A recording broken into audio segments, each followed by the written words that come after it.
Chapter first के previous video के अंदर हमने रासायनिक अभिक्रियाओं के प्रकार के बारे में पढ़ा था। आज इस वीडियो में हम पढ़ेंगे संक्षारण और विकृत गंधकता के बारे में। सबसे पहले स्टार्ट करते हैं संक्षारण, कोरोजन। धातु की बाहरी सतह वायुमंडल में उपस्थित गैसों, जलवाष्प, नमी के साथ अभिक्रिया कर नष्ट होने लग जाती है, जिससे धातु की चमक कम हो जाती है। इस प्रक्रिया को संक्षारण कहा जाता है। जब कोई भी धातु को हम वायुमंडल में खुला छोड़ते हैं तो वह धातु वायुमंडल में उपस्थित गैसों, जलवाष्प, नमी के साथ अभिक्रिया करके नष्ट होने लग जाती है, जिससे उस मेटल की जो चमक है वो कम हो जाती है और इसी प्रोसेस को हम संक्षारण कहते हैं, कोरोजन कहते हैं। संक्षारण के उदाहरण: लोहे पर जंग लगना, चांदी का काला पड़ना, तांबे पर हरे रंग की परत का चढ़ना। ये तीनों संक्षारण के उदाहरण हैं। सबसे पहले हम पढ़ते हैं संक्षारण के नुकसान। संक्षारण के कारण वाहनों के ढांचे, लोहे की रेलिंग, जहाज के पार्ट जो लोहे के बने हुए हैं की बहुत क्षति होती है और क्षतिग्रस्त लोहे को बदलने के लिए अधिक पैसा खर्च होता है। नेक्स्ट हम पढ़ते हैं संक्षारण से बचाव। संक्षारण से बचने के हमारे पास 3 उपाय हैं। फर्स्ट है, संक्षारण से बचाव करने के लिए लोहे से बनी वस्तुओं पर पेंट कर दिया जाता है, जिससे लोहा सीधे ऑक्सीजन, वायु, नमी के संपर्क में नहीं आता और जंग लगने से बच जाता है। दूसरा है, कम क्रियाशील धातु की सतह पर अधिक क्रियाशील धातु की परत चढ़ा दी जाती है। धातु को संक्षारण से बचाने की इस विधि को गैल्वेनीकरण या यशद लेपन कहते हैं। यशद लेपन के अंदर जो कम क्रियाशील धातु है उसके ऊपर अधिक क्रियाशील धातु की परत चढ़ा दी जाती है, जिससे सबसे पहले संक्षारण अधिक क्रियाशील धातु का होता है और कम क्रियाशील धातु सुरक्षित रह जाती है हमारी। इस मेथड का उपयोग लोहे को जंग से बचाने के लिए किया जाता है। लोहे को जंग से बचाने के लिए लोहे की चारों ओर उससे अधिक क्रियाशील धातु जिंक की परत चढ़ा दी जाती है, जिससे जब तक लोहे के कांटेक्ट में जिंक रहेगा तो पहले जिंक का संक्षारण होगा, क्योंकि जिंक अधिक क्रियाशील तत्व है।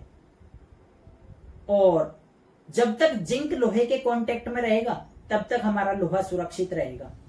इस सुरक्षा को बलिदानी सुरक्षा भी कहा जाता है और इसके बारे में नेक्स्ट आने वाले चैप्टर्स के अंदर और अच्छे से पढ़ेंगे हम।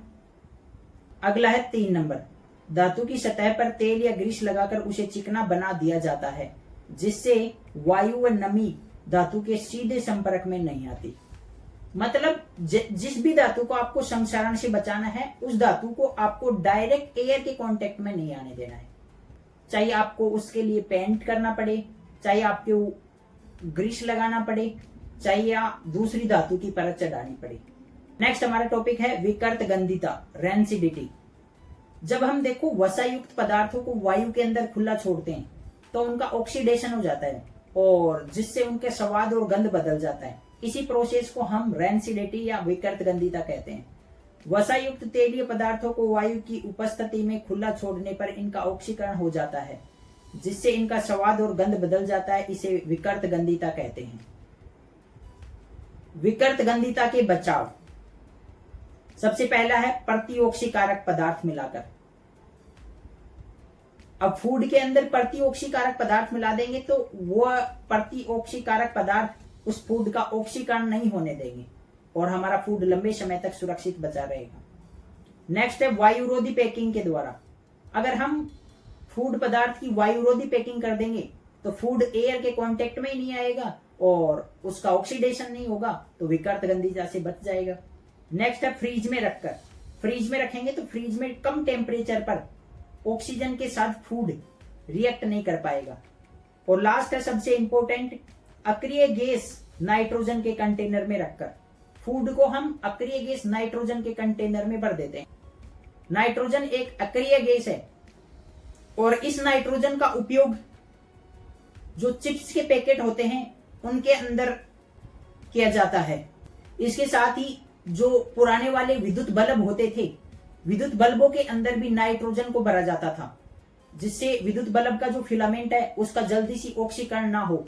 विद्युत बल्ब के अंदर भी नाइट्रोजन गैस भरी जाती है, चिप्स के पैकेट के अंदर नाइट्रोजन गैस भरी जाती है। नोट के अंदर लिखा है चिप्स के पैकेट में विकृत गंधिता को रोकने के लिए नाइट्रोजन गैस भरी जाती है। अगर आपको इसका कारण पूछा जाए तो आप बताएंगे नाइट्रोजन एक अक्रिय गैस है, इसकी क्रियाशीलता बहुत कम होती है। अब हम नेक्स्ट हमारी एनसीईआरटी बुक के अंदर जितने भी इंपॉर्टेंट क्वेश्चन हैं उनको समझने की कोशिश करते हैं, क्योंकि ज्यादातर एग्जाम के अंदर एनसीईआरटी के क्वेश्चन ही पूछे जाते हैं। सबसे पहला है, एक भूरे रंग का चमकदार तत्व X को वायु की उपस्थिति में गर्म करने पर वह काले रंग का हो जाता है। इस तत्व X एवं उस काले रंग के यौगिक का नाम बताइए। हमारा भूरा रंग का तत्व है, चमकदार तत्व है X, भूरे रंग का तत्व है, भूरे रंग का होता है कॉपर, और काले रंग का तत्व बनाता है ये ऑक्सीजन के साथ अभिक्रिया करके, वायु के साथ अभिक्रिया करके, तो कॉपर ऑक्साइड बनाता होगा, और कॉपर ऑक्साइड का रंग होता है काला। तो हम ऐसा बोल सकते हैं कॉपर भूरे रंग का पदार्थ है जो ऑक्सीजन के साथ अभिक्रिया करके काले रंग का कॉपर ऑक्साइड बनाता है। और जब मैंने आपको रेडॉक्स अभिक्रिया पढ़ाई तब मैंने बताया था जब हम काले रंग के कॉपर ऑक्साइड की अभिक्रिया हाइड्रोजन गैस के साथ करवाते हैं तो हमें कॉपर और जल प्राप्त होता है। तो आपको ध्यान रखना है कॉपर ऑक्साइड काले रंग का होता है और जो कॉपर होता है उसको सुनहरे भूरे रंग का सा होता है। तो भूरे रंग का तत्व X कॉपर है, जिस पर कॉपर ऑक्साइड की काली परत चढ़ जाती है। कॉपर को गर्म करने पर निम्नलिखित समीकरण प्राप्त होती है। यह समीकरण प्राप्त होगी हमें। नेक्स्ट क्वेश्चन है हमारा, किसी रासायनिक समीकरण को संतुलित करना क्यों आवश्यक होता है? किसी भी रासायनिक समीकरण को हमें संतुलित करना क्यों आवश्यक होता है? मैंने आपको बताया था जो संतुलित रासायनिक समीकरण होती हैं वो द्रव्यमान संरक्षण नियम की पालना करती हैं, जबकि असंतुलित रासायनिक समीकरण है वो द्रव्यमान संरक्षण नियम की पालना नहीं करती हैं। इसलिए हमें असंतुलित रासायनिक समीकरण को संतुलित रासायनिक समीकरण में बदलने की जरूरत पड़ती है। किसी रासायनिक समीकरण को संतुलित करना आवश्यक होता है क्योंकि द्रव्यमान संरक्षण के नियम law of conservation of mass के अनुसार किसी रासायनिक अभिक्रिया में द्रव्यमान न तो उत्पन्न किया जा सकता है और न ही नष्ट किया जा सकता है। इसलिए अभिक्रिया के दोनों पक्षों अभिकारकों और उत्पादों में प्रत्येक तत्व के परमाणुओं की संख्या समान होना चाहिए। इसी कारण रासायनिक समीकरण को संतुलित किया जाता है। अब आपको मैं एग्जाम्पल के द्वारा समझाता हूं। मेरे पास यहाँ पर एक असंतुलित रासायनिक समीकरण है MgO2 MgO। Mg का जो मास होता है वो होता है 12 AMU, 12 एटॉमिक मास, और ऑक्सीजन का जो मास होता है वो होता है 32 AMU। एक ऑक्सीजन का मास होता है 16 AMU, तो दो ऑक्सीजन है तो 32 AMU हो जाएगा। अगर हम MgO का मास निकालें तो मैग्नीशियम का मास है 12 और ऑक्सीजन का मास है 16, 12 plus 16 equal to 18 equal to 28, 12 plus 16 equal to 28 AMU।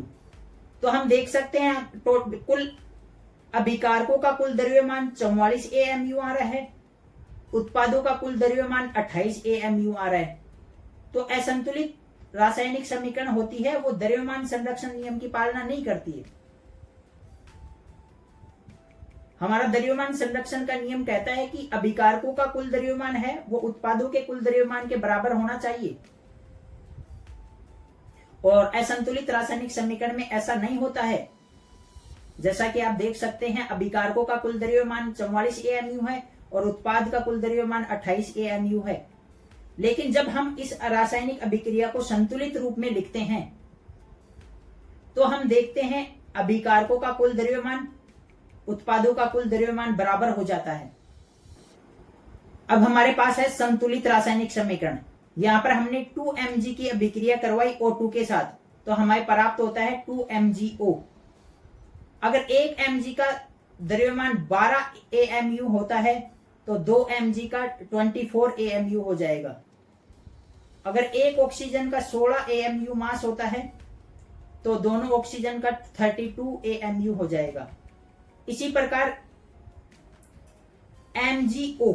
MgO का मास देखें तो हमें 1 mg का मास है 12, तो 2 mg का मास निकालने के लिए इसे 2 से मल्टीप्लाई करते हैं।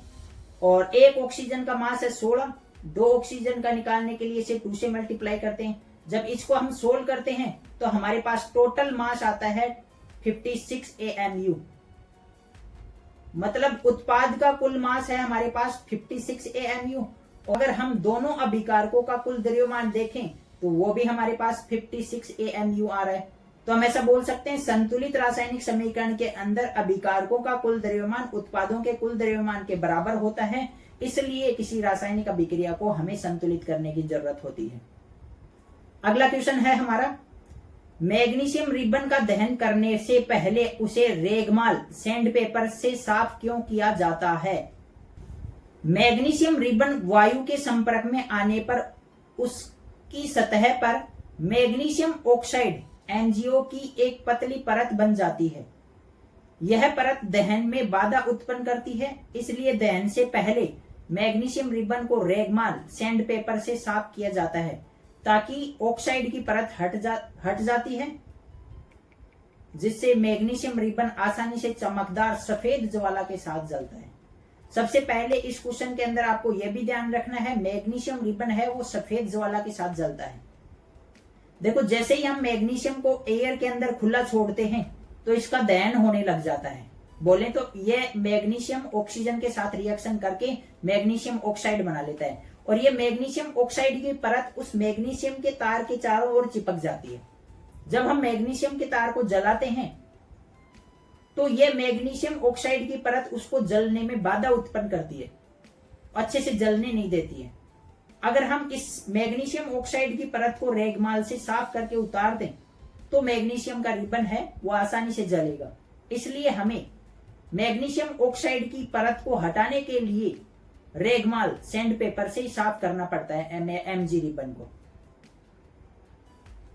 अगला क्वेश्चन है, निम्न अभिक्रिया में उपचयित तथा अपचयित पदार्थ की पहचान कीजिए।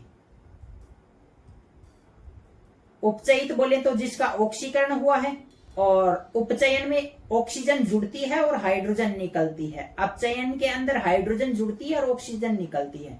तो हम यहाँ पर देख सकते हैं सोडियम पर ऑक्सीजन जुड़ रही है और वो Na2O के अंदर बदल रहा है। तो हम ऐसा बोल सकते हैं यहाँ पर सोडियम का तो ऑक्सीकरण हुआ है। तो पहले में सोडियम का उपचयन या ऑक्सीकरण होता है क्योंकि इसमें ऑक्सीजन की वृद्धि हो रही है। तो पहला तो आंसर क्लियर। सेकंड हम देखें तो सेकंड में OCO काले रंग का कॉपर ऑक्साइड अभिक्रिया के बाद उत्पाद साइड में कॉपर में बदल जा रहा है। तो हम ऐसा बोल सकते हैं यहाँ पर ऑक्सीजन निकल रही है, ऑक्सीजन का निकलना अपचयन है। तो हम ऐसा बोल सकते हैं कॉपर ऑक्साइड का अपचयन हुआ है और हाइड्रोजन पर ऑक्सीजन जुड़ रही है, तो हाइड्रोजन का ऑक्सीकरण हुआ है।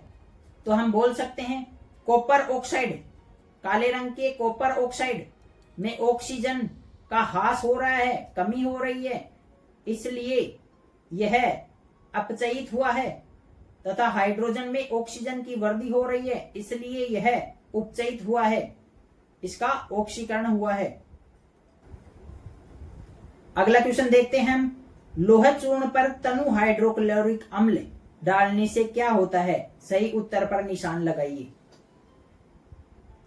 लोह चूर्ण Fe पर जब हम हाइड्रोक्लोरिक अम्ल डालेंगे, हाइड्रोक्लोरिक अम्ल बोले तो HCl डालते हैं, तो क्या होता है? सही उत्तर पर हमें चिन्ह लगाना है।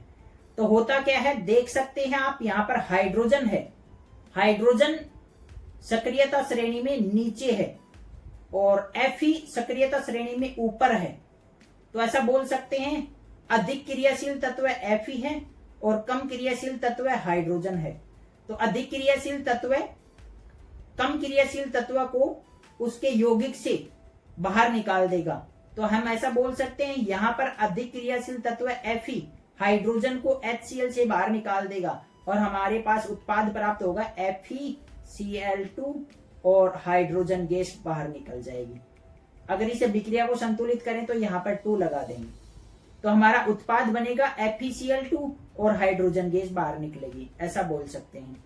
हाइड्रोजन गैस एवं आयरन क्लोराइड बनता है, बिल्कुल सही है, पहला ऑप्शन सही जाएगा हमारा। क्लोरीन गैस नहीं, क्लोरीन गैस नहीं बन रही है। कोई अभिक्रिया नहीं होती, होती है अभिक्रिया। आयरन लवण एवं जल बनता, जल नहीं बनता, हाइड्रोजन गैस बनती है। तो हमारा पहला ऑप्शन सही जाएगा यहाँ पर।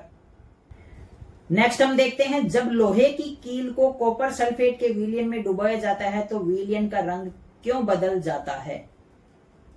देखो, जब हम लोहे की कील को कॉपर सल्फेट के विलयन में डालते हैं तो कॉपर सल्फेट का हल्का नीला रंग हल्के हरे रंग में बदल जाता है, क्योंकि यहाँ पर Fe अधिक क्रियाशील तत्व है और Cu कम क्रियाशील तत्व है। इसलिए Fe Cu को CuSO4 से बाहर निकाल देता है और FeSO4 बनाता है, और FeSO4 है उसका रंग हल्का हरा होता है, इसलिए रासायनिक अभिक्रिया के अंदर रंग में परिवर्तन होता है। नेक्स्ट इंपोर्टेंट क्वेश्चन है, श्वसन को ऊष्माक्षेपीय अभिक्रिया क्यों कहते हैं, रासायनिक समीकरण सहित समझाइए। तो श्वसन एक ऊष्माक्षेपीय अभिक्रिया है, यह मैंने आपको लेक्चर के दौरान भी बताया है। जब हम ग्लूकोज C6H12O6 की अभिक्रिया ऑक्सीजन से करवाते हैं तो हमें कार्बन डाइऑक्साइड और वाटर प्राप्त होता है, इसके साथ साथ एनर्जी निकलती है और इस एनर्जी का उपयोग जीव अपनी दैनिक जीवन के जितने भी काम हैं उनमें करता है। श्वसन एक ऊष्माक्षेपीय अभिक्रिया है क्योंकि इस प्रक्रिया में ग्लूकोज ऑक्सीजन की उपस्थिति में ऑक्सीकृत होकर कार्बन डाइऑक्साइड जल बनाता है और साथ ही ऊर्जा ऊष्मा मुक्त होती है। मुक्त हुई यही ऊर्जा जीवों के विभिन्न जैविक क्रियाओं के लिए उपयोग में आती है, इसलिए श्वसन ऊष्माक्षेपीय अभिक्रिया होती है। अब हमारा इस चैप्टर का सबसे इंपॉर्टेंट टॉपिक है ऑक्सीकारक और अपचायक, ऑक्सीडाइजिंग एजेंट और रिड्यूसिंग एजेंट।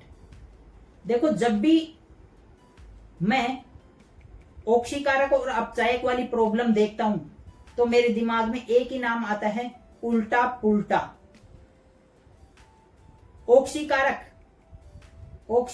का उल्टा अपचयन, ऑक्सीकारक मतलब उल्टा पुल्टा, अपचायक मतलब उल्टा पुल्टा।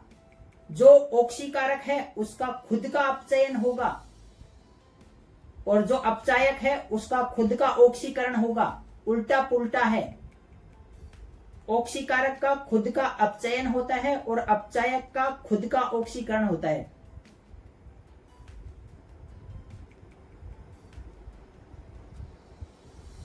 वह पदार्थ जो किसी दूसरे पदार्थ का ऑक्सीकरण करता है तथा स्वयं का अपचयन हो जाता है, ऑक्सीकारक कहलाता है। अपचायक वह पदार्थ जो किसी दूसरे पदार्थ का अपचयन करता है तथा स्वयं का ऑक्सीकरण हो जाता है। अब हम एग्जाम्पल के द्वारा समझते हैं। जब हम काले रंग के कॉपर ऑक्साइड की अभिक्रिया हाइड्रोजन गैस के साथ करवाते हैं तो हमें कॉपर और जल प्राप्त होता है। यहाँ पर हम देख सकते हैं कॉपर ऑक्साइड से ऑक्सीजन निकल रही है और वो कॉपर के अंदर बदल रहा है, तो ऑक्सीजन के निकलने को हम अपचयन बोलते हैं, और जिसका खुद का अपचयन होता है वो ऑक्सीकारक होता है। तो हम ऐसा बोल सकते हैं इस अभिक्रिया के अंदर जो CuO है वो एक ऑक्सीकारक है। CuO ऑक्सीकारक है क्योंकि यह H2 का ऑक्सीकरण करता है और स्वयं अपचयित हो जाता है। यहां पर हम H2 को देखें तो इसके ऊपर ऑक्सीजन जुड़ रही है और H2O के अंदर बदल रहा है, तो हमें ऑक्सीजन का जुड़ना ऑक्सीकरण कहलाता है।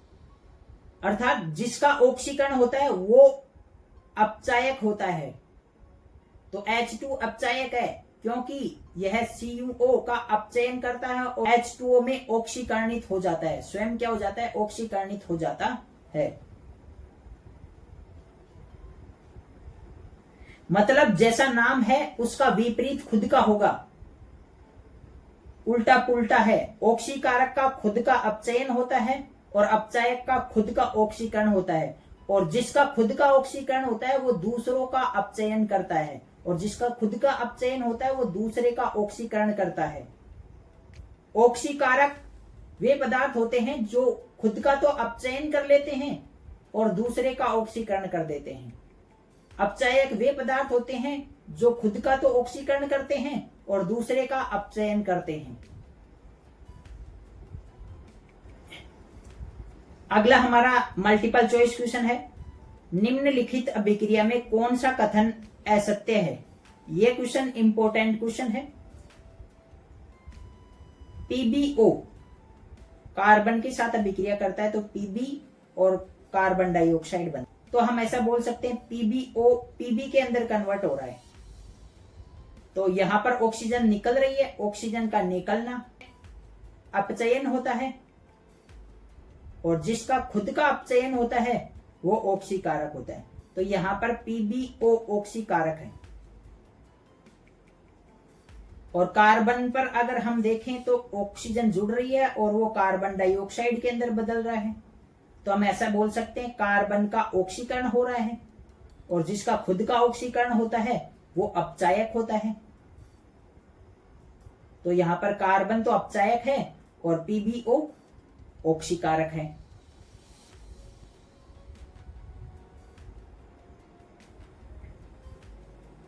पहला है सीसा अपचयित हो रहा है, सीसा नहीं हो रहा है, सीसा ऑक्साइड लेड ऑक्साइड अपचयित हो रहा है।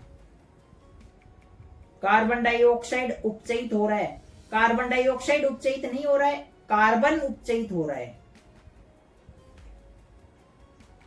कार्बन उपचयित हो रहा है, यह सत्य है, कार्बन का उपचयन हो रहा है, ऑक्सीकरण हो रहा है, सही है।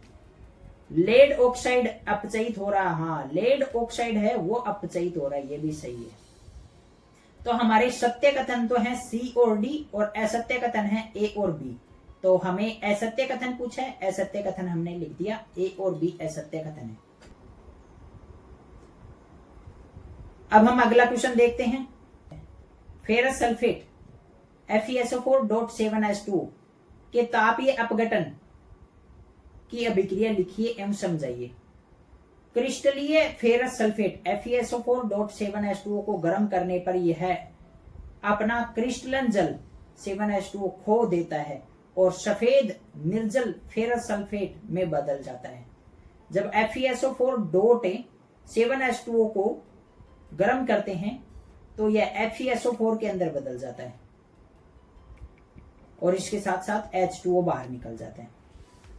इसके बाद निर्जल फेरस सल्फेट को अधिक गर्म करने पर उसका तापीय अपघटन होकर भूरे रंग का आयरन ऑक्साइड बनाता है तथा साथ में सल्फर डाइऑक्साइड और सल्फर ट्राइऑक्साइड गैसें निकलती हैं।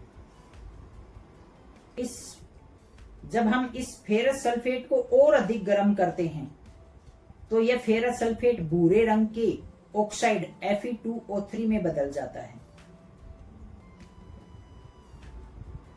और इसके साथ साथ सल्फर डाइऑक्साइड और सल्फर ट्राइऑक्साइड गैसें बाहर निकलती हैं। ये दोनों गैसें होती हैं वो पंजेंट गैसें होते हैं, तीक्ष्ण गैसें होती हैं, और ये अभिक्रिया हमने ताप अपघटन अभिक्रिया के अंदर भी देखी थी।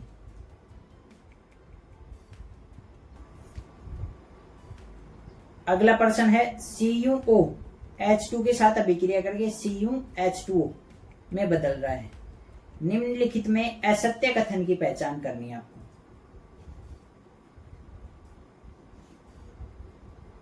यहां पर हम देखें तो CuO का तो अपचयन हो रहा है और H2 का ऑक्सीकरण हो रहा है। जिसका ऑक्सीकरण हो रहा है वो अपचायक है और जिसका अपचयन हो रहा है वो ऑक्सीकारक है। तो यहाँ पर H2 ऑक्सीकरण हो रहा है, सही है, H2 का ऑक्सीकरण हो रहा है। CuO का अपचयन हो रहा है, सही है, CuO का अपचयन हो रहा है। H2 ऑक्सीकारक है, नहीं, H2 का तो खुद का ऑक्सीकरण हो रहा है, तो यह अपचायक है, तो यह हमारा असत्य कथन होगा, हमारा थर्ड। इसके बाद में हम देखें CuO ऑक्सीकारक है, CuO का खुद का अपचयन हो रहा है तो यह ऑक्सीकारक है, सही है। इसमें असत्य कथन केवल और केवल थर्ड है, केवल 3। सी हमारा आंसर सही जाएगा। नेक्स्ट क्वेश्चन हम देखें, Fe2O3 की अभिक्रिया जब हम एल्यूमिनियम से करवाते हैं तो Al2O3 और Fe बनता है। इस अभिक्रिया में Al का तो हो रहा है ऑक्सीकरण और Fe2O3 का हो रहा है अपचयन। तो हम ऐसा बोल सकते हैं Al का ऑक्सीकरण हो रहा है, सही है। Fe2O3 का अपचयन हो रहा है, सही है। Fe2O3 अपचायक है, नहीं नहीं नहीं, जिसका अपचयन होगा वो ऑक्सीकारक होगा। तो हमारा ऑप्शन थर्ड गलत है। Al अपचायक है। Al का ऑक्सीकरण हो रहा है, ऑक्सीकरण हो रहा है तो जिसका खुद का ऑक्सीकरण होता है वो अपचायक होता है। तो हमारा असत्य कथन है केवल और केवल थर्ड। तो असत्य कथन पूछा गया है।